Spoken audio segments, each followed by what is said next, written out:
Hello friends, आज की video में हम लोग डिटेल में डिस्कस करेंगे मॉडर्न हिस्ट्री और इंडियन पॉलिटी का एक बहुत ही इंपॉर्टेंट टॉपिक जिसका नाम है गवर्नमेंट ऑफ इंडिया एक्ट 1935। ये वीडियो हिंदी और इंग्लिश दोनों लैंग्वेजेस में अवेलेबल है। If you would like to watch this video in English, please find the link in the description box. तो चलिए स्टार्ट करते हैं। जिस तरह हमने बाकी सारे चार्टर एक्ट्स, काउंसिल एक्ट्स और गवर्नमेंट ऑफ इंडिया एक्ट्स को समझा, गवर्नमेंट ऑफ इंडिया एक्ट 1935 को भी हम 6 मेन हेडिंग से समझेंगे। Background, control of government of India, administration, central legislature, provincial legislature और लास्ट में हम कुछ और इम्पोर्टेंट पॉइंट्स को कवर करेंगे। स्टार्ट करते हैं बैकग्राउंड से। यहाँ पर हम ये समझेंगे कि जब गवर्नमेंट ऑफ इंडिया एक्ट 1935 पास हुआ था तो उसके पास होने के पहले के कुछ सालों में कौन कौन सी मेजर घटनाएं हुई थी, क्योंकि उन घटनाओं का प्रभाव गवर्नमेंट ऑफ इंडिया एक्ट 1935 पर ज़रूर पड़ा होगा। और इस तरह हम उन घटनाओं और गवर्नमेंट ऑफ इंडिया एक्ट 1935 के प्रोविजंस को आसानी से रिलेट कर पाएंगे। तो चलिए स्टार्ट करते हैं। हुआ क्या कि साल 1919 में ब्रिटिश पार्लियामेंट ने गवर्नमेंट ऑफ इंडिया एक्ट 1919 पास कर दिया था, जिसे मॉन्टेगू केम्सफोर्ड रिफॉर्म भी कहा जाता है। इस एक्ट के प्रोविजंस के हिसाब से साल 1927 में एक कमीशन सेटअप किया गया जिसका नाम था साइमन कमीशन। साइमन कमीशन का काम था कि वो गवर्नमेंट ऑफ इंडिया एक्ट 1919 के प्रोविजंस का रिव्यू करे और प्रपोज करे कि भारत में कौन कौन से कॉन्स्टिट्यूशनल रिफॉर्म्स होने चाहिए। बट इंडिया के जो नेशनलिस्ट लीडर्स थे वो इस कमीशन का विरोध कर रहे थे, और विरोध इस बात पर था कि भारत के कॉन्स्टिट्यूशनल रिफॉर्म्स प्रपोज करने के लिए जो कमीशन बनाया गया है उसमें एक भी भारतीय को शामिल नहीं किया गया है। तो ब्रिटिश गवर्नमेंट ने इंडियन लीडर्स को कहा कि ठीक है, अगर आपको लगता है कि आप एक ऐसा कॉन्स्टिट्यूशन बना सकते हो जिसमें भारत के सभी वर्गों की सहमति होगी तो आप अपनी रिपोर्ट बनाकर दे सकते हो। हम कॉन्स्टिट्यूशनल रिफॉर्म्स बनाने के टाइम पर साइमन कमीशन की रिपोर्ट के साथ साथ आपकी रिपोर्ट को भी कंसीडर कर लेंगे। इंडियन लीडर्स ने इस चैलेंज को एक्सेप्ट किया और एक कमेटी बनाई। इस कमेटी के चेयरमैन थे मोतीलाल नेहरू, और इसीलिए इस कमेटी की रिपोर्ट को कहा जाता है नेहरू रिपोर्ट। इसके कुछ ही समय बाद साइमन कमीशन ने भी अपनी रिपोर्ट को पब्लिश कर दिया। उधर जिन्ना ने भी अपने 14 पॉइंट्स दे दिए थे, जिन्हें जिन्नास 14 पॉइंट्स कहा जाता है। मोहम्मद अली जिन्ना ने अपने ये पॉइंट्स इसलिए दिए थे क्योंकि जिन्ना को लग रहा था कि नेहरू रिपोर्ट में मुस्लिम्स की डिमांड को अच्छे से माना नहीं जा रहा है। तो साइमन कमीशन की रिपोर्ट, नेहरू रिपोर्ट और जिन्ना के 14 पॉइंट्स पर डिस्कशन के लिए ब्रिटेन में 3 राउंड टेबल कॉन्फ्रेंसेस कंडक्ट की गई 1930 से 1932 तक। और फाइनली राउंड टेबल कॉन्फ्रेंसेस के डिस्कशन और रिकमेंडेशंस के बेस पर 1933 में एक वाइट पेपर पब्लिश किया गया। इसके अलावा ब्रिटिश गवर्नमेंट ने डिफरेंट इश्यूज़ पर अपनी रिसर्च के लिए कुछ जॉइंट कमेटीज़ भी बनाई हुई थी, उनकी रिपोर्ट्स को भी शामिल किया गया और इन सब के बेसिस पर गवर्नमेंट ऑफ इंडिया एक्ट 1935 बनाया गया। हमने देखा कि गवर्नमेंट ऑफ इंडिया एक्ट 1919 में पहली बार प्रीएम्बल को ऐड किया गया था, बट यहाँ पर गवर्नमेंट ऑफ इंडिया एक्ट 1935 में प्रीएम्बल मिसिंग था। तो ये था बैकग्राउंड। अब देखते हैं कि गवर्नमेंट ऑफ इंडिया का कंट्रोल किसके हाथ में था। तो इंडियन गवर्नमेंट का कंट्रोल अभी भी सेक्रेटरी ऑफ स्टेट के ही हाथों में था, और उस समय सेक्रेटरी ऑफ स्टेट थे लॉरेंस डंडास, जो कि ब्रिटेन में रहते थे और वायसरॉय की मदद से इंडियन एडमिनिस्ट्रेशन को संभाल रहे थे। और गवर्नमेंट ऑफ इंडिया एक्ट 1858 में हमने देखा था कि सेक्रेटरी ऑफ स्टेट की मदद के लिए एक 15 मेंबर काउंसिल बनाई गई थी, जिसे इंडियन काउंसिल कहा जाता था। तो अब क्वेश्चन ये है कि क्या गवर्नमेंट ऑफ इंडिया एक्ट 1935 में control of government of India से रिलेटेड कोई चेंजेस हुआ? तो इसका आंसर है हाँ, यहाँ पर चेंजेस हुए हैं। देखते हैं कि गवर्नमेंट ऑफ इंडिया एक्ट 1935 में कंट्रोल ऑफ गवर्नमेंट से रिलेटेड क्या क्या चेंजेस हुए। पहला चेंज तो ये हुआ कि इंडियन काउंसिल को अब बस एडवाइज़र कहा जाएगा, और एडवाइज़र्स की संख्या को 15 से घटाकर 6 कर दिया गया था। इसके अलावा क्योंकि गवर्नमेंट ऑफ इंडिया एक्ट 1919 में बर्मा को इंडिया से अलग कर दिया गया था, इसीलिए secretary of state for India को अब secretary of state for India and Burma कहा गया। उस समय सेक्रेटरी ऑफ स्टेट थे लॉरेंस डंडास, जिन्हें सेकेंड मार्केस ऑफ जेटलैंड भी कहा जाता है, और ये बने पहले secretary of state for India and Burma. तो ये थे वो चेंजेस जो control of government of India से रिलेटेड हुए। अब देखते हैं कि गवर्नमेंट ऑफ इंडिया एक्ट 1935 में एडमिनिस्ट्रेशन से रिलेटेड कुछ चेंजेस हुए कि नहीं। बट पहले देखना होगा कि इंडियन काउंसिल एक्ट 1919 में क्या स्थिति थी। देखो, ये तो आपको पता ही है कि वाइसरॉय के पास ऑर्डिनेंस पावर पहले से ही थी, इनफैक्ट इंडियन काउंसिल एक्ट 1861 से। उसके अलावा एग्जीक्यूटिव काउंसिल में 6 मेंबर्स थे, जिनमें 3 इंडियंस अलाउड थे। तो क्या गवर्नमेंट ऑफ इंडिया एक्ट 1935 में यहाँ पर कोई चेंजेस हुए? जी नहीं, यहाँ पर गवर्नमेंट ऑफ इंडिया एक्ट 1935 में कोई भी चेंजेस नहीं किए गए।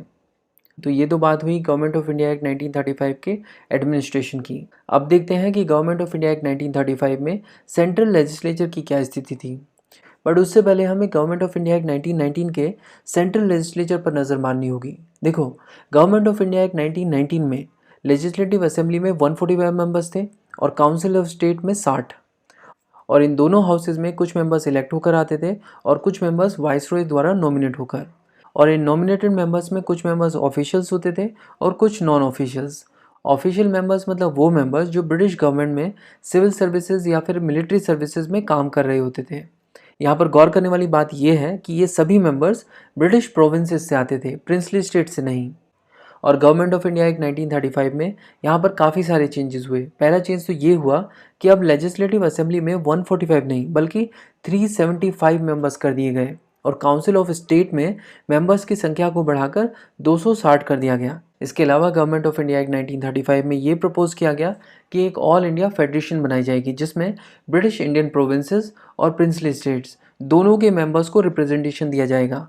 लेजिस्लेटिव असेंबली में अब 125 मेंबर्स प्रिंसली स्टेट्स को रिप्रेजेंट करेंगे और 250 मेंबर्स ब्रिटिश इंडियन प्रोविंसेस को। इसके अलावा काउंसिल ऑफ स्टेट में 104 मेंबर्स प्रिंसली स्टेट्स के होंगे और ब्रिटिश इंडियन प्रोविंसेस से 156।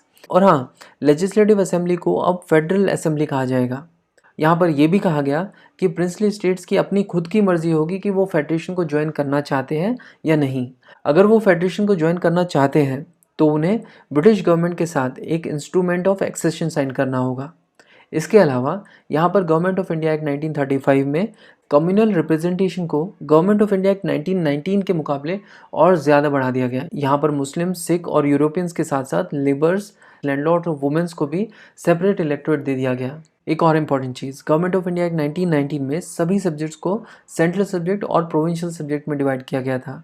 जो सब्जेक्ट ऑल इंडिया इंटरेस्ट के थे या जिनमें ये पाया कि देश में यूनिफॉर्मिटी होनी चाहिए, ऐसे सब्जेक्ट्स को सेंट्रल लिस्ट में डाल दिया गया था, जैसे कि defence, foreign policy, political relation, currency, minting of coins etcetera. इसके अलावा 50 प्रोविंशियल सब्जेक्ट्स को दो पार्ट्स में डिवाइड किया गया था, ट्रांसफ़र सब्जेक्ट और रिजर्व सब्जेक्ट। रिजर्व सब्जेक्ट पर गवर्नर और उसकी एग्जीक्यूटिव काउंसिल लॉ बनाती थी, जबकि ट्रांसफर सब्जेक्ट पर गवर्नर और इंडियन मिनिस्टर मिलकर लॉ बनाते थे। अब देखते हैं कि गवर्नमेंट ऑफ इंडिया एक्ट 1935 में यहाँ पर क्या क्या चेंजेस हुए। अब जो है सब्जेक्ट्स को दो पार्ट में नहीं बल्कि 3 पार्ट्स में बांटा गया। सेंट्रल और प्रोविंशियल सब्जेक्ट्स के अलावा कुछ सब्जेक्ट्स को अब कॉन्करेंट सब्जेक्ट्स का पार्ट बना दिया गया और सेंट्रल सब्जेक्ट्स को अब फेडरल सब्जेक्ट कहा गया। गवर्नमेंट ऑफ इंडिया एक्ट 1935 में 59 सब्जेक्ट्स को फेडरल सब्जेक्ट का पार्ट माना गया, 36 सब्जेक्ट्स कॉन्करेंट लिस्ट का पार्ट बने और 54 सब्जेक्ट्स बने प्रोविंशियल सब्जेक्ट्स। इसके अलावा एक बड़ा चेंज ये हुआ कि गवर्नमेंट ऑफ इंडिया एक्ट 1919 में प्रोविंशियल सब्जेक्ट्स को ट्रांसफर सब्जेक्ट और रिजर्व सब्जेक्ट में डिस्ट्रीब्यूट किया गया था। इस तरह का जो डिस्ट्रीब्यूशन है वो अब प्रोविंस से हटाकर सेंट्रल लेवल पर कर दिया गया, यानी अब जो है फेडरल सब्जेक्ट्स को ट्रांसफर सब्जेक्ट और रिजर्व सब्जेक्ट में डिस्ट्रीब्यूट कर दिया गया। ट्रांसफर सब्जेक्ट पर अब वाइसरॉय और मिनिस्टर्स मिलकर लॉ बनाएंगे, जबकि रिजर्व सब्जेक्ट पर वाइसरॉय और उसकी एग्जीक्यूटिव काउंसिल लॉ बनाएगी। यानी सेंट्रल लेवल पर 2 लॉ मेकिंग बॉडीज़ बन चुकी थी।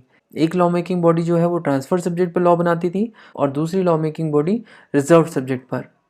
यानी सेंट्रल लेवल पर हमें डबल गवर्नमेंट देखने को मिल रही है और इसीलिए ये कहा गया कि गवर्नमेंट ऑफ इंडिया एक्ट 1935 ने सेंट्रल लेवल पर डायरेक्टली इंट्रोड्यूस कर दी थी, जो कि साइमन कमीशन की रिकमेंडेशन पे किया गया था।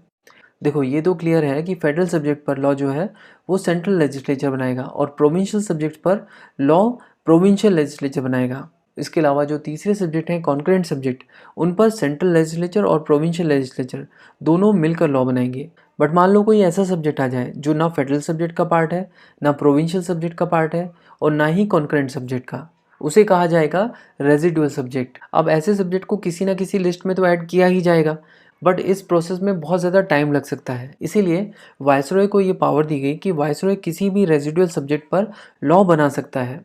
तो ये थे वो चेंजेस जो सेंट्रल लेजिस्लेचर लेवल पर हुए। अब देखते हैं कि प्रोविंशियल लेजिस्लेचर में क्या क्या चेंजेस हुए। बट पहले देखेंगे कि गवर्नमेंट ऑफ इंडिया एक्ट 1919 में प्रोविंशियल लेजिस्लेचर की क्या स्थिति थी। हमने देखा था कि प्रोविंशियल लेजिस्लेचर 9 जगहों पर थी। इसके अलावा एडिशनल मेंबर्स की संख्या को बढ़ाया गया था, जिसमें कुछ मेंबर्स इलेक्टेड हुआ करते थे और कुछ नॉमिनेटेड। इलेक्टेड मेंबर्स में से 3-4 मेंबर्स को मिनिस्टर बनाया गया था प्रोविंस लेवल पर। और प्रोविंशियल सब्जेक्ट्स को 2 पार्ट में डिवाइड किया गया था, ट्रांसफर्ड सब्जेक्ट और रिजर्व सब्जेक्ट। ट्रांसफर्ड सब्जेक्ट पर लॉज बनाते थे गवर्नर और इंडियन मिनिस्टर्स, जबकि रिजर्व सब्जेक्ट पर लॉज बनाते थे गवर्नर और उसकी एग्जीक्यूटिव काउंसिल। यानी प्रोविंस लेवल पर 2 लॉ मेकिंग बॉडीज़ थी। 2 लॉ मेकिंग बॉडीज़ मतलब 2 गवर्नमेंट। तो हम कह सकते हैं कि गवर्नमेंट ऑफ इंडिया एक्ट 1919 में प्रोविंस लेवल पर डायरकी इंट्रोड्यूस की गई थी। हालांकि इस प्रोसेस में चेंजेस हुए। गवर्नमेंट ऑफ इंडिया एक्ट 1935 ने प्रोविंस लेवल पर किए गए इस डिवीज़न ऑफ सब्जेक्ट को हटा दिया और अब सिर्फ गवर्नर और इंडियन मिनिस्टर्स मिलकर प्रोविंशियल सब्जेक्ट पर लॉ बना सकते थे। यानी प्रोविंस लेवल पर अब सिर्फ एक ही लॉ मेकिंग बॉडी रह गई। इसके अलावा अब यहाँ पर यह भी कहा गया कि प्रोविंशियल लेवल पर सेंटर किसी भी तरह का कोई भी इंटरफेरेंस नहीं करेगा। यानी गवर्नमेंट ऑफ इंडिया एक्ट 1935 में प्रोविंशियल लेवल पर डायरकी को हटा दिया गया और प्रोविंसेस को ऑटोनोमस बना दिया गया। इसके अलावा अब जो है प्रोविंशियल लेजिस्लेचर 9 जगहों पर नहीं बल्कि 11 जगहों पर इस्टेब्लिश की गई। बिहार और उड़ीसा के लिए